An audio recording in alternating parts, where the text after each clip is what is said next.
గొప్ప భర్త, పిల్లలు, చాలా ఆనందంగా ఉందండి. కానీ నాకొకటే లోటు. మన తర్వాత మన పిల్లల్ని చూసుకోవడానికి వీళ్ళకొక అన్నయ్య కావాలండి.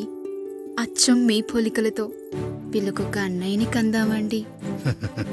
నువ్వు అడిగితే కాదనగలనా?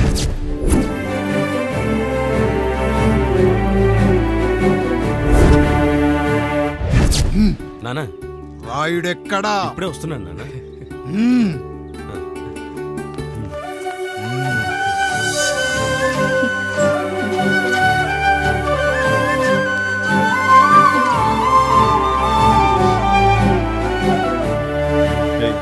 చూడరా, మీ అన్న మీద పగ తీర్చుకోవడానికి నీకు ఇదే సరైన సమయం. పర్లేదంటావా? ఏం పర్వాలేదు. అయ్యా, ఎరా రంగా, ఏం కావాలో అడగరా. నీకంటూ ఏమి ఇవ్వలేదు, నువ్వు ఏమి అడగలేదు. చెప్పరా. మా అన్నకు నాకు పడట్లేదయ్యా. తోడ పుట్టినవాడని చాలా సహించాను. అడ్డమైన దానాలు చేసి ఆస్తి మొత్తం పోగొట్టాడు. ఇప్పుడేం కావాలరా? కొద్దిగా ఈ కత్తి తీసుకొని వాడిని చంపి పెట్టండి అయ్యా.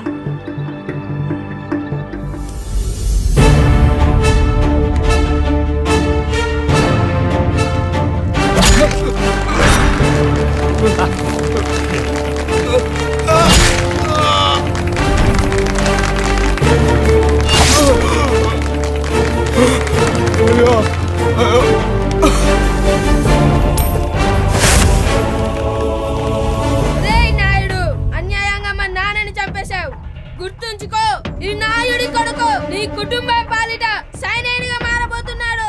నిన్ను, నీ కొడుకుని, ఆడికి పుట్టబోయే కొడుకుని అందరినీ లేపేస్తా.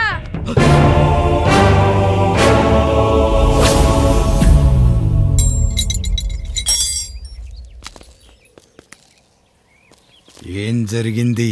మీరు హత్య చేసినట్టు ఇప్పుడే సమాచారం అందింది. తగిన సాక్ష్యాధారాలు పరిశీలించిన పిమ్మట మీకు యావజ్జీవ కారాగార శిక్ష, 2000 రూపాయల జరిమానా విధిస్తూ అరెస్ట్ చేస్తున్నాను. అయ్యగారు నా కోసం చేసిన త్యాగాన్ని హత్య అంటుందా మీ చట్టం? ఇదెక్కడ న్యాయం? మనిషికి ఇచ్చిన మాట నిలబెట్టుకుంటే అరెస్ట్ చేస్తారా? ఏ దేశంలో ఉంది చట్టం? నన్ను ఏం చేయమంటారు రాయుడు గారు? 9వ తరగతి చదివి ఊర్లో గాలికి తిరుగుతున్నా నన్ను మీ మనిషి ఒకడు పోలీస్ స్టేషన్లో ఉండాలని నన్ను ఎస్ఐ చేశారు. సాటి మనిషిని స్వేచ్ఛగా హత్య చేసుకోవాలని దౌర్భాగ్య స్థితిలో బతుకుతున్నాం మనం. మీరు చేసిన ఈ గొప్ప పనిని అర్థం చేసుకునే సంస్కారం, విజ్ఞత, విజ్ఞానం మాకు లేవు సార్, మాకు లేవు.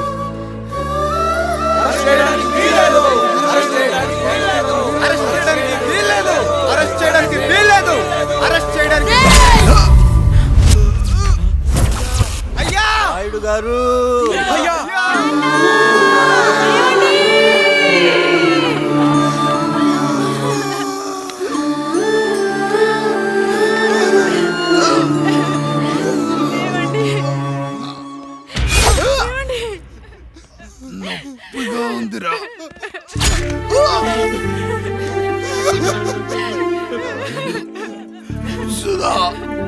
నేను లేకుండా ఎలా ఉండగలను? పర్వాలేదండి, బిడ్డలతో నేను ఉండిపోతాను. అయ్యో, ఈ పాడు సమాజం నిన్ను మనశ్శాంతిగా బతకనివ్వదు. ఇంతమంది పిల్లల్ని చూసుకుంటూ భర్త లేకుండా ఎలా బతకగలం?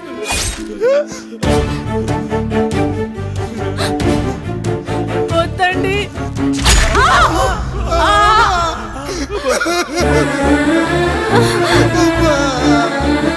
రాయుడు, బిడ్డలు జాగ్రత్త.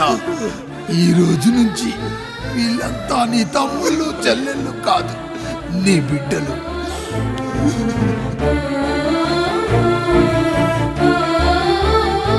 ఎక్కడికి వెళ్ళనురా. నీ కష్టం వస్తే ఒక్కసారి నాన్న అని పిలవరా. ఆ సమాధిలోంచి అయినా లేచొస్తా.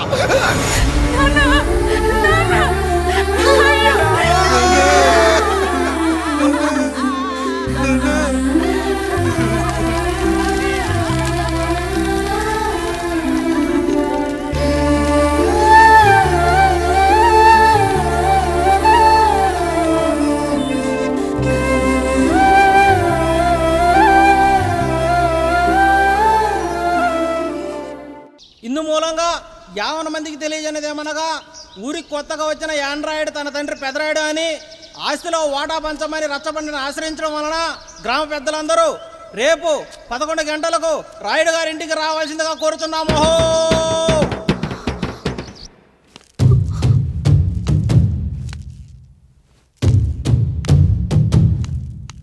ఎందుకొచ్చారు? తన తాత పాపారాయుడు గారు ఆస్తి తనకు కూడా కావాలంటూ పంచాయతీలో ఫిర్యాదు చేశాడయ్యా.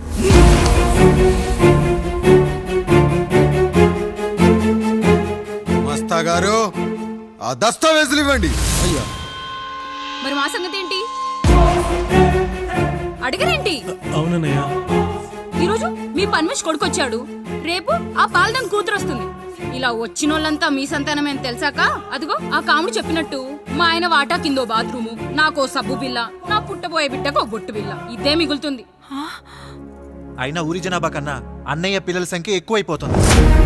వాళ్ళందరూ ఇంటి మీదకి వచ్చే లోపు మా ఆస్తి మాకు ఇచ్చేస్తే మా బతుకులు మేము బతికేస్తాంగా. అవునన్నయ్య, మా ఆస్తి మాకు కావాలంతే. ఎవరిని పట్టుకుని ఏం మాట్లాడుతున్నారయ్యా? ఉన్నప్పటి నుంచి ఆయన మిమ్మల్ని సాగుతూ ఉన్నారు. ఈరోజు పెరిగి పండయ్యాక మా దారి మేము చూసుకుంటా ఉండడం న్యాయం కాదయ్యా, న్యాయం కాదు. ఏ ఆయన నీకో కొడుకునిచ్చాడా? వాడి పేరేంటి? ఐఫోనా? ఎరా ఆస్తి కావాలా?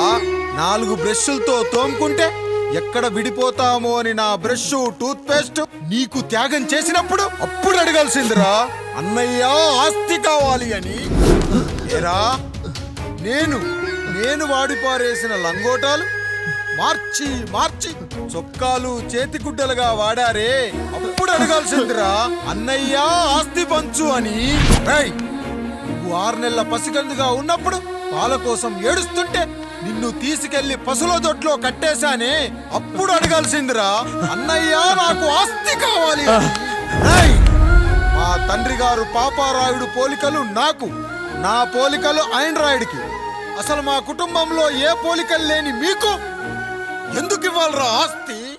ఆస్తి లేదు, గీస్తి లేదు. Get out, get out, get out, get out, get out, get out అని నేను అనొచ్చు, కానీ అనగలనట్రా? అనలేను. ఎందుకంటే మీరంతా నా తమ్ముళ్ళు, నా చెల్లెళ్ళు. రక్తం తాగిన దోమ కూడా వెళ్ళేటప్పుడు కృతజ్ఞతగా ఏ మలేరియానో టైఫాయిడో వదిలి వెళ్తుంది. కానీ రక్తం పంచుకొని పుట్టిన మీరు ఈ అన్నయ్య కోసం ఆస్తి కూడా వదల్లేకపోతున్నారు కదరా. గుమస్తా గారు, నా యావదాస్తి నా తమ్ముళ్లకు చెల్లెళ్లకు వాళ్ళ పేర్ల మీద రాయండి. నాకు చిల్లి గవ్వ కూడా అక్కర్లేదు. ఇక ఈ ఇంటికి నాకు ఎటువంటి సంబంధం లేదు. లక్ష్మి, సావిత్రి, మీ చీరలు విప్పేయండి. ఇక్కడికి వచ్చేటప్పుడు ఏ చీరలు కట్టుకున్నారో వెళ్ళేటప్పుడు కూడా అదే చీరలు కట్టుకోండి. వెళ్ళిపోదాం. దస్తావేజులు తీసుకురండి.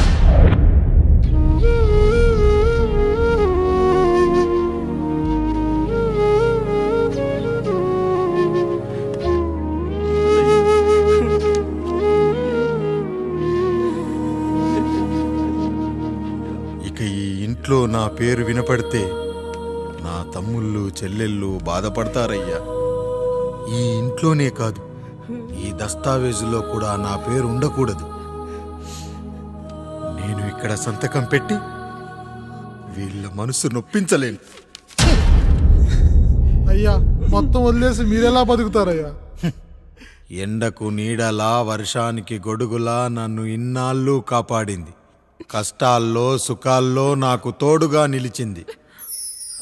నా నిజమైన ఆస్తిని, కుటుంబ గౌరవాన్ని కాపాడింది. ఇదేరా నా ఆస్తి, అంతస్తు. ఇదే మా నాన్నగారిచ్చిన లంగోట. బంగారం లాంటి తమ్ముళ్ళే లేనప్పుడు నాకు మాత్రం ఈ బట్టలెందుకురా? బట్టలెందుకురా? బట్టలెందుకురా? బట్టలెందుకురా? వెతికిన దొరకదే రూపం, అరి పిలిచిన పలకదే ప్రాణం.